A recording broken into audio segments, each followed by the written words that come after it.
Friends, आज की जो न्यूज़ है उसको हमने दैनिक जागरण और दैनिक भास्कर से कलेक्ट किया है।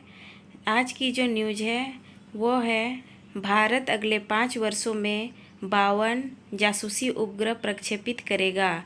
IN स्पेस अध्यक्ष पवन गोयनका का कहना है।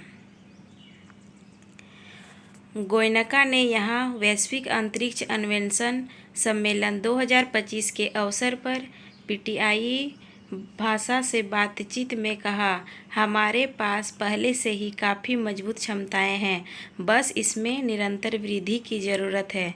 उन्होंने कहा कि इस योजना का उद्देश्य रक्षा क्षेत्र की निगरानी क्षमताओं को बढ़ाना है। गोयनका ने यह भी कहा कि अब तक यह काम मुख्य रूप से इसरो यानी भारतीय अंतरिक्ष अनुसंधान संगठन द्वारा किया जाता रहा है। आगे बढ़ने के साथ ही हम इसमें निजी क्षेत्र को भी शामिल करेंगे।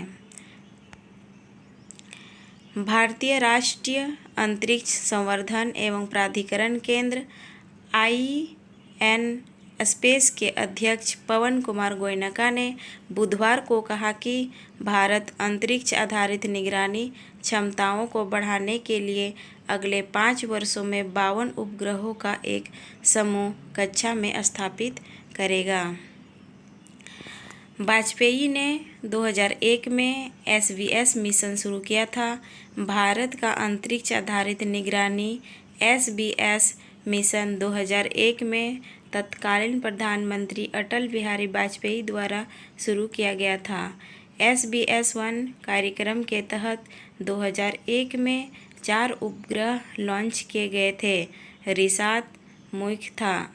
इसके बाद SBS-2 मिशन में 2013 में 6 सैटेलाइट लॉन्च किए गए। वही हम लोग नए उपग्रह की बात करें तो नए उपग्रह चीन पाकिस्तान बॉर्डर पर निगरानी करेगी और मजबूती से। भारत अगले 5 सालों में 52 जासूसी सैटेलाइट लॉन्च करेगा। इन सैटेलाइट का मकसद पड़ोसी देशों चीन पाकिस्तान की गतिविधियों पर नज़र रखना होगा। इससे सेना की निगरानी क्षमता में काफ़ी बढ़ोतरी होगी।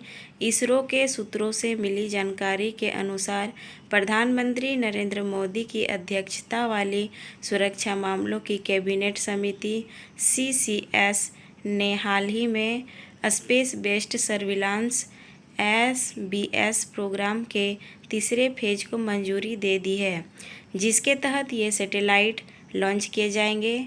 ये सभी satellite artificial intelligence SI based होंगे। 36,000 किलोमीटर की ऊंचाई पर ये आपस में कम्युनिकेट कर सकेंगे। इससे पृथ्वी पर सिग्नल भेजने, मैसेज, तस्वीरें भेजने में आसानी होगी। सभी 52 सैटेलाइट्स को इसरो तैयार नहीं करेगा। 21 सैटेलाइट इसरो की तरफ से बनाए जाएंगे और 31 सैटेलाइट प्राइवेट कंपनियां तैयार करेगी। हालांकि गोयना ने स्पष्ट किया है कि निगरानी क्षमताओं को और बढ़ाने के निर्णय केंद्रीय गृह मंत्रालय और रक्षा बलों द्वारा लिए जाएंगे।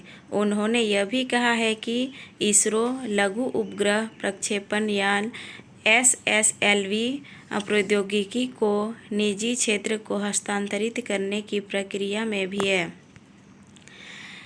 SSLV को कम समय में छोटे उपग्रहों को पृथ्वी की निचली कक्षा में प्रक्षेपित करने के लिए विकसित किया गया है, जो आपातकालीन समय में रक्षा बलों के लिए आवश्यक एक महत्वपूर्ण क्षमता है।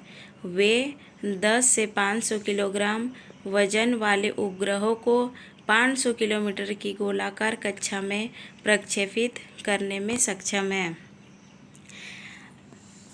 इन उपग्रहों की विशेषताएं को देखते हैं कि इनकी विशेषताएं क्या है।